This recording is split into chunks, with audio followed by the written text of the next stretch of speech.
সমস্যা আছে মনে হয়। বই ফেলাচ্ছেন কেন?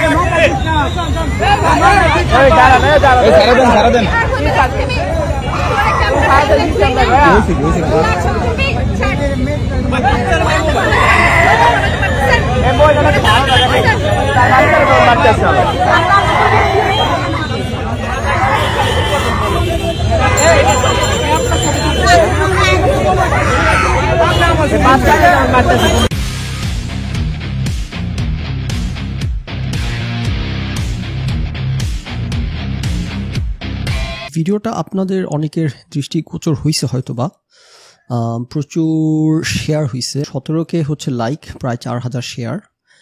স্পেশালি হচ্ছে সালমান মুক্তাদির এটা হচ্ছে শেয়ার করছে ভিডিওটা, সেখানে হচ্ছে আবার 25,000 লাইক, যেভাবে আমার দৃষ্টিগোচর হয়েছে। তো এই ভিডিওটা শেয়ার করে সালমান মুক্তাদির একটা ক্যাপশন দিছে, আমি ওইখানে থাকলে মহিলাকে লাথি মেরে রিক্সা থেকে ফেলে দিতাম। আমি শিওর এটা দেখার পর আমাদের বেশিরভাগেরই এরকম ওই ফিলিং হওয়ার কথা, আমরা এনরেজড হওয়ার কথা এবং ওই মহিলাকে লাথি মেরে রিক্সা থেকে ফেলে দিতে ইচ্ছা হওয়ার কথা। আমি চাই আরেকটু নুয়ান্স আলোচনা করতে এখানে, এবং এই ঘটনাটার অবশ্যই বিভিন্ন দিক নিয়ে আলোচনা করতে। আমি মনে করি এটা খুবই একটা গুরুত্বপূর্ণ আলোচনার বিষয়বস্তু, এই কারণে আলোচনা করতেছি। আজকে এপিসোড করার কোনো কারণ সুযোগ আমার ছিল না, প্রচুর কাজ, কিন্তু এটা আমি মনে করছি যে খুবই খুবই গুরুত্বপূর্ণ একটা বিষয় আলোচনা করার জন্য। এটার সাথে চাইল্ড অ্যাবিউজ, চাইল্ড ডিসিপ্লিন থেকে শুরু করে আমাদের দেশের মহিলাদের জীবন থেকে শুরু করে অনেক কিছু জড়িত, একটা বড় সামাজিক বিষয় জড়িত। যে কথাটা সবসময় বলি যে আমরা কোনো একটা ভার্ডিক্ট দেওয়ার আগে অনলাইনে এসে অথবা দূর থেকে মানুষের জীবনের ব্যক্তিগত ডিটেলস না জেনে এটা আমাদের সতর্ক থাকা উচিত। তো মহিলা যখন বাচ্চাটাকে থাপ্পড় মারে, যেভাবে করে থাপ্পড় মারে, এটা এই ব্যাপারে কোনো যদি কিন্তু নাই, this is unacceptable to the moon, like কোনো এটার কোনো ডিফারেন্স নাই। হাউ এভার বিভিন্ন দিক নিয়ে যেটা বললাম আলোচনা করব। তো মহিলাটা যেটা বলে থাপ্পড় মারেন যে আর বইমেলায় আসতে চাবি বলে, রাইট? নাও এটার ব্যাকগ্রাউন্ড কি আই ডোন্ট নো, ক্লিয়ারলি এটার একটা ব্যাকগ্রাউন্ড আছে, রাইট? হয়তো বা বাচ্চাটা বইমেলায় আসার জন্য কান্নাকাটি করছে, হয়তো বা বাসায় মহিলাকে প্রচণ্ড বিরক্ত করছে, এখন আসার পর হয়তো আবার অন্যরকম কিছু করতেছে, অথবা বাচ্চাটা প্রায়শই এরকম করে বা হোয়াট এভার, লাইক কোনো একটা ব্যাকগ্রাউন্ড আছে, এটা বুঝতে পারতেছি, রাইট? এবং কি সেই ব্যাকগ্রাউন্ড সেটা আমরা জানি না। নাও কোনো একটা ব্যাকগ্রাউন্ড থাকলে সেটা কি জাস্টিফাই করে এই আচরণকে? না, স্টিল করে না, কিন্তু আমাদের অ্যাটলিস্ট এটা হইতেছে অ্যাকনোলেজ করতে হবে এবং অ্যাকাউন্ট করতে হবে যে এই ঘটনাটা কোনো একটা ব্যাকগ্রাউন্ড আছে যেটা আমরা জানি না। ওকে, নাম্বার 1। নাম্বার 2, যে বাংলাদেশের মারা সিঙ্গেল মমের জীবনযাপন করে, শুধুমাত্র বাংলাদেশে না, বাঙালি যখন দেশের বাইরে আসে, বিদেশেও একই অবস্থা, অশিক্ষিত বাঙালি এই অবস্থা, উচ্চশিক্ষিত বাঙালি এই অবস্থা, বিদেশেও যে এই অবস্থা না তা না, তবে অবশ্যই আমাদের মতো অবস্থা না। আমাদের দেশের পুরুষরা বাসার কাজের একটা সুতো হয় না। তো মহিলারা যে বাসা বাড়ি ছাড়ছে এটা এমনি এমনি না, শখে না, রাইট? ইউজুয়ালি মহিলারা আমরা যেমন দেখি, জানি, বুঝি যে তারা আসলে fast paced life, hectic life, এটা রিলি তাদের কাপ অফ টি না। তাদের কাপ অফ টি হচ্ছে বড় ফ্যামিলি স্টাফ। পুরুষদের কারণে তারা বাড়ি ছাড়তে, ঘর ছাড়তে বাধ্য হয়েছে, রাইট? নাও সেটার অবশ্যই অনেক প্রোজ এন্ড কনস আছে, সেটার কারণে এখন আবার এমন নারীবাদের উত্থান ঘটছে যেটা সবসময় গালমন্দ করি। এটা একটা বাস্তবতা যে বাংলাদেশের মহিলারা অলমোস্ট সিঙ্গেল মমের জীবনযাপন করে। আপনি যদি আবার ওইখান থেকে ফেসবুকে বসে যে বালপাকনামি করা, যেটা শুরুতে বললাম, করবেন না, যে জাজমেন্ট দেওয়া, যে আচ্ছা তাহলে আপনি এত বড় কথা বলতেছেন, আপনি কি বাড়ির কাজে হাত লাগান? না, আমি বাড়ির কাজে হাত লাগাই কিনা সেটা হচ্ছে আপনি আবার আমার সাথে কম্পিটিশন করতে আইসেন না। আমরা যেখানে থাকি আমেরিকাতে, ওই এলাকায় হইতেছে ঘোষণা দেওয়া হয়েছে যে ফখরুল ভাইকে কেউ জানি রেফারেন্স পয়েন্ট হিসেবে না ধরে, কারণ ফখরুল ভাইয়ের ধারে কাছে আসা কারোর পক্ষে সম্ভব না। এটা হইতেছে এখানকার স্থানীয় বাংলাদেশি কমিউনিটিতে একটা ঐক্যমত্যে আসা হয়েছে আর কি। তো আমি সেটা বলতেছি না যে আমি যেই এক্সটেন্টে বাসার কাজে ইনভলভড, বাচ্চা কাচ্চা পালায় ইনভলভড, এটা স্বাভাবিক না। এটা আমেরিকানদের দৃষ্টিতে স্বাভাবিক না। আমরা যখন ডাক্তার দেখাইতে যাইতাম, সেখানে ডাক্তাররা শুনে যে আমি ডায়পার পরিষ্কার করি, ডাইপার ধুই, হাগু মুতু সব কিছু হ্যান্ডেল করি। শুনে ডাক্তার খুব অবাক। তো আমার ওয়াইফরে আমি বের হয়ে বললাম যে ডাক্তার তো কিছুই জানে না, আমি কি করি। জাস্ট হালকা একটু শুনেই সে এত অবাক। সে যদি জানতো এবং দেখতো যে আমার ইনভলভমেন্ট কীরকম, তো ফিট খেয়ে লেগে পড়ে যেত। তো সেই ঘটনাটা, এবং সেটা একবার ঘটে নাই, অসংখ্যবার ঘটছে। বিভিন্ন ডাক্তার হইতেছে বিস্ময় প্রকাশ করছে আমাদের জাস্ট কথাবার্তা থেকে জানতে পেরে। এমন না যে আমরা জানাচ্ছিলাম যে আমি কি পরিমাণ রাইট। আমার ওয়াইফকে পরে বললাম আর কি যে তার মানে দেখো, তার মানে আমেরিকাতেও পুরুষরা কি পরিমাণ কম হাত লাগায়। যেটা বলতে চাচ্ছি যে আপনি বোঝেন যে আমেরিকাতেও পুরুষরা তার মানে একটা নির্দিষ্ট মাত্রা আছে কি পর্যন্ত তারা ঘরের কাজে অংশ নেয়। সেখানে বাংলাদেশি পুরুষ, যেটা বললাম, আমেরিকাতে এসে তারা ঘরের কাজে বিন্দুমাত্র হাত লাগায় না। আর বাংলাদেশে তো এই লাট সাহেবের নাতিপুতিরা, এরা কোন জমিদারের যে বংশ, আমার মানে সত্যি আমার মাথায় ঢোকে না আর কি। আমাদের লাট সাহেবের পুতরা একটা গ্লাস পানি ঢেলে খায় না।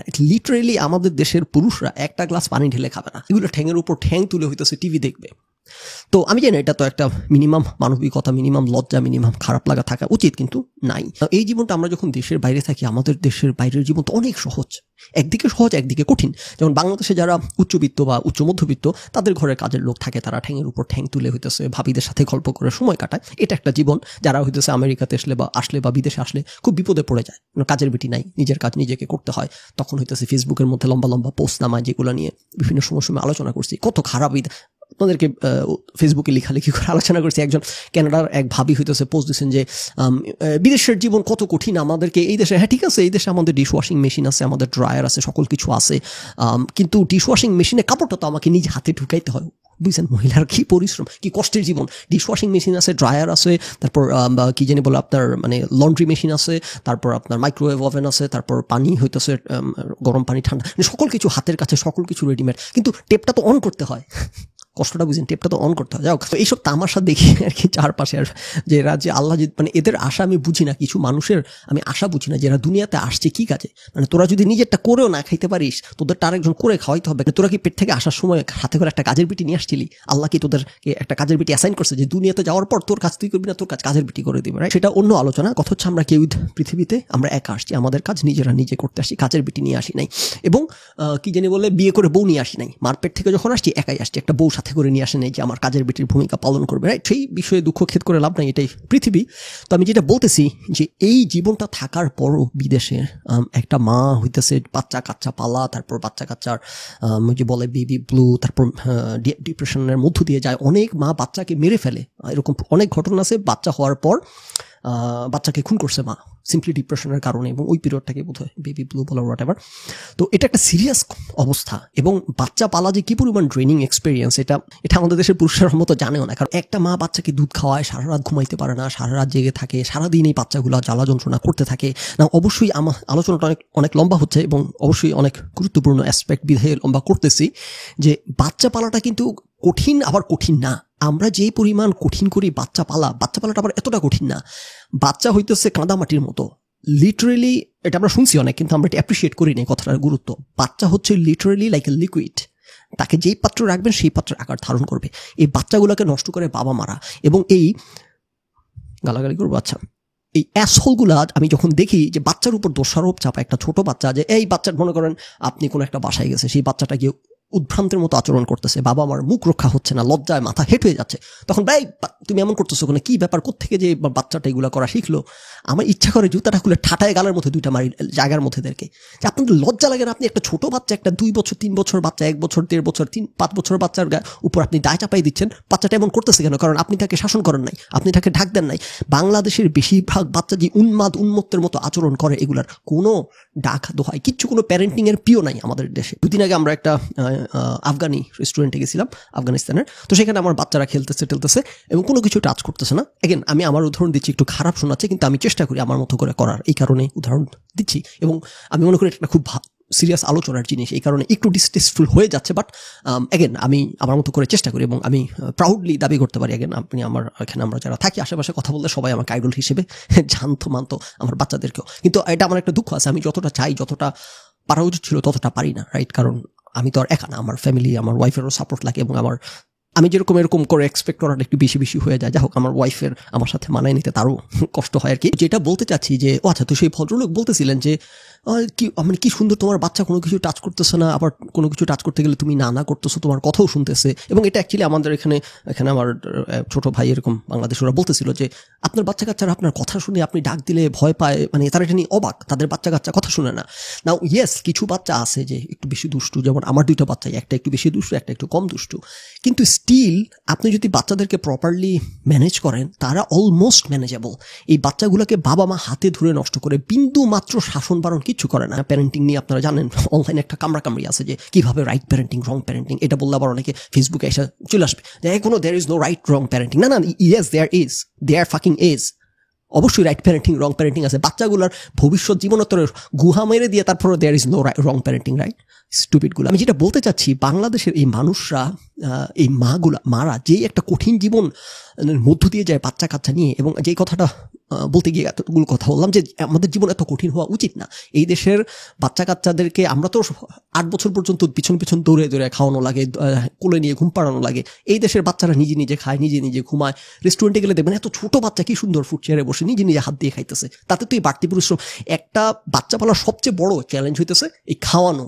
3 ঘন্টা ধরে পিছন পিছন দৌড়ে খাওয়া, প্রতিদিন ঘুম পাড়া, মানে আপনি খাওয়ানো আর ঘুম পাড়ানোর পেছনে আপনার জীবন শেষ। এই দেশে বাচ্চা কাচ্চা অল্প একটু বড় হওয়ার পর খাওয়া ঘুম সব নিজে নিজে করে। আপনার লাইফ ওইখানেই অর্ধেক শেষ, আপনার জীবনের প্যারা ওইখানেই অর্ধেক শেষ। দ্য সেম টাইম বাচ্চাগুলো ম্যানার্স শিখে বড় হইতেছে, অ্যাট দ্য সেম টাইম বাচ্চাগুলো আত্মনির্ভরশীল হয়ে বড় হইতেছে। এগুলো বললে আবার পছন্দ হয় না বাঙালির। আমার ফেসবুকে এক ডাক্তার ভদ্রমহিলা এসে কমেন্ট করছে যে কি জানি বলে, হ্যাঁ যাই হোক, এই রেন্ট করাবেন না নতুন করে। তো আমি যেটা বলতেছি যে আমাদের জীবন কতভাবে যে কঠিন, এক হইতেছে আমরা নিজেরা সঠিকভাবে কাজগুলো করি না বিধায় আমাদের জীবন কঠিন করি আমরা বাচ্চা পালতে গিয়ে। আর তার উপর আমাদের দেশের মারা যে একটা অবস্থার মধ্য দিয়ে যায়, প্রচুর মা বাচ্চাকে খুন করে ফেলে এই সময়টাতে, এরকম এরা মেন্টাল অবস্থায় থাকে। তো এই সকল কিছু কোনো কিছু কনসিডার না করে আপনি একটা মহিলার যেরকম করে চর মারছে, এবং আমি অ্যাগেন বুঝতে পারতেছি যে মহিলাটা খুব একটা স্ট্রেসের মধ্যে হয়তো বা আছে, কিন্তু স্টিল এইটা এরকম করার লাইসেন্স দেয় না। বাচ্চা গায়ে হাত তোলার ক্ষেত্রে আমি তো আমার আরেকটা channel explore USA with Fakhrul, সেখানে তো আলোচনা দীর্ঘদিন ধরে বন্ধ আছে। তো যাই হোক, সেখানে একটু আলোচনা করছিলাম যে বাচ্চাদেরকে আমরা যিনি গায়ে হাত না তোলার চেষ্টা করি, এটা হচ্ছে নাম্বার 1 আমাদের চেষ্টা থাকা উচিত। নাম্বার 2, ইয়েস বাচ্চাদেরকে কথা শোনানো যায় না, হাত তুলতে হয়। হাউ এভার, যেটা বললাম, আপনি যদি বাচ্চাকে ছোটবেলা থেকে সুন্দর করে নিয়মতান্ত্রিকভাবে বড় করেন, আপনার লাইফ 90% পিন কমে যাবে।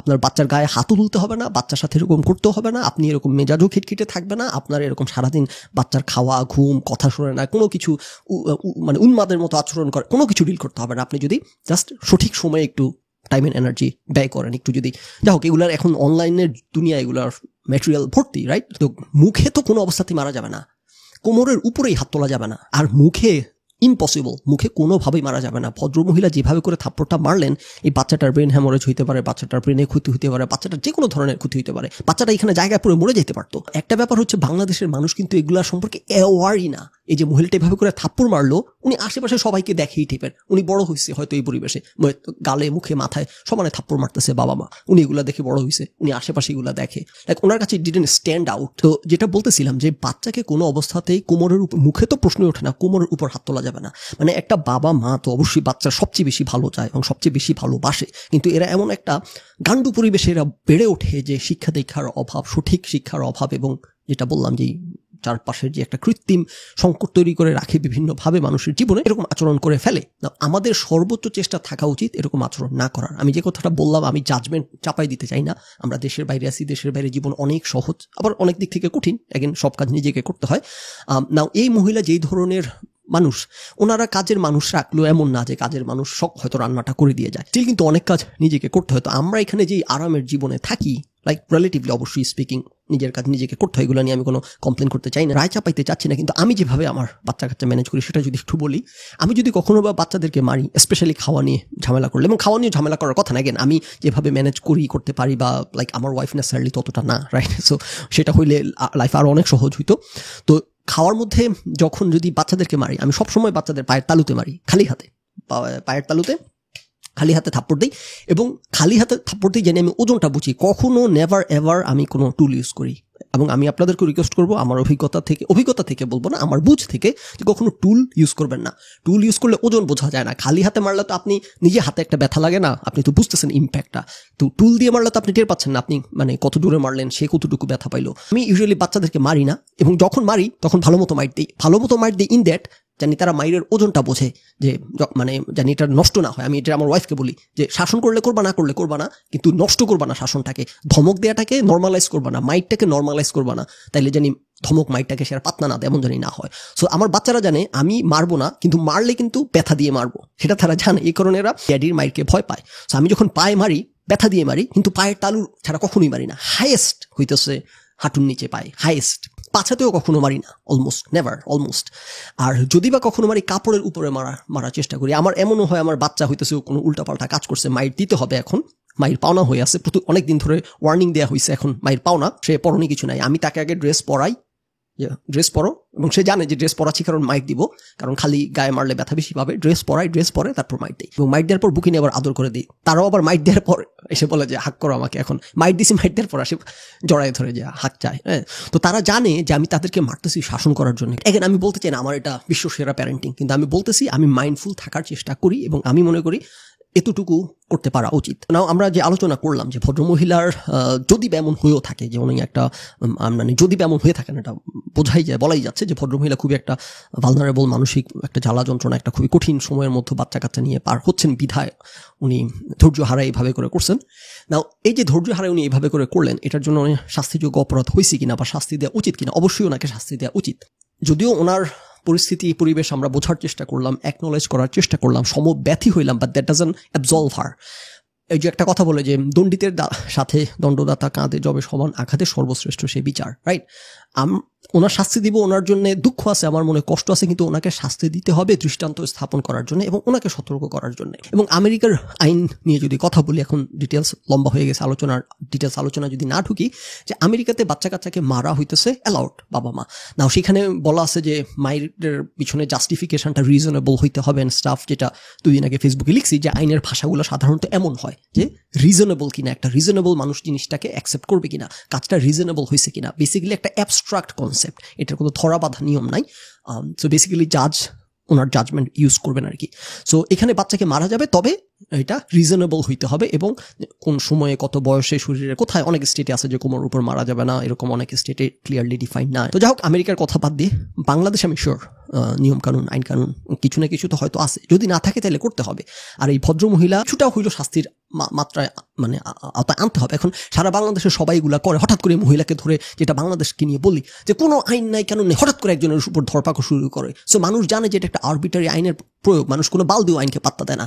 যদি পই করে বিদেশের মতো আমরা জানি এখানে আইন ভাঙবো মানে কোনো মাপ নাই। যদি এমন হয় যে আমরা মানে উইদাউট এক্সেপশন আইনের প্রয়োগ করতে পারি, সেক্ষেত্রে এই ভদ্রমহিলাকে এখন ছোটখাটো হইলো একটা শাস্তির আওতায় আনলে একটা দৃষ্টান্ত স্থাপন হবে। ভদ্রমহিলার জন্য এটা একটা ওয়েক আপ কল হবে, একটা রিয়েলিটি চেক হবে যে ওকে ফাইন, এরকম কাজ করা যায় না, করা যাবে না। তবে আমার ফর দ্য মোস্ট পার্ট মহিলাটার জন্য খারাপ লাগা আছে, বাচ্চাটার জন্য খারাপ লাগা আছে, যে এইভাবে করে মারছে উনি বাচ্চাটাকে। কোনো না কোনো একটা তো ক্ষতি তার হয়েছে, হয়তো শর্ট টার্মে ক্ষতি হয়েছে, লং টার্মে কিছু হয় নাই, হয়তো বা লং টার্মে হয়েছে, আই ডোন্ট নো। মানুষের আমি একটা অবাক করা লাগে, মানে বাবা মার চেয়ে বেশি তো বাচ্চাকে কেউ ভালোবাসে না, কিন্তু মানলাম এই মহিলাটা, যেটা বললাম বাংলাদেশের মহিলারা সিঙ্গেল মমের ভূমিকা পালন করে, বাবাগুলো তো কোনো বাচ্চা ফ্যামিলির ধারে কাছে ত্রিসীমানা আসে না, কিন্তু বাবাগুলোও কিন্তু এরকম করে মাইর শুরু করে। সো এটা একটা যে সিম্পলি একটা অসভ্যতার কাজ। আর একটা যাই হোক, আমি এই বিষয়টা নিয়ে দীর্ঘ সময় নিয়ে কথা বলতে চাইলাম, এটা প্লিজ, এটা একটা খুবই সিরিয়াস ইস্যু। আপনারা মহিলাদেরকে বাসায় হেল্প করেন, স্পেশালি বাচ্চা কাচ্চা থাকলে হেল্প করার চেষ্টা করেন, সর্বোচ্চ বাসার কাজে ইনভলভ হওয়ার চেষ্টা করেন, এবং বাচ্চা কাচ্চার প্রতি একটু জেনে বুঝে প্যারেন্টিং করার চেষ্টা করেন। এটা একটা দায়িত্ব, এটা একটা হিউজ দায়িত্ব। একটা বাচ্চাকে পৃথিবীতে আনছেন, সেই বাচ্চাটাকে মানুষের মতো মানুষ করা শুধুমাত্র হোয়াট ইউ মিন বাই মানুষ, যে বাচ্চাটা ওঠা বসা চলাফেরা হাঁটা চলা সকল কিছু দেখে জানি মানুষ রেসপেক্ট করে বাচ্চাটাকে। আরে বাচ্চাটা কি সুন্দর করে সকল কিছু করে, এবং সেটা এসেনশিয়ালি মিনস এটা আপনার কৃতিত্ব, বাচ্চার কোনো কৃতিত্ব নাই। এটা সব পুরাটা একটা বাচ্চা ভালো হওয়ার কৃতিত্ব বাবা মার, একটা বাচ্চা খারাপ হওয়ার কৃতিত্ব বাবা মার।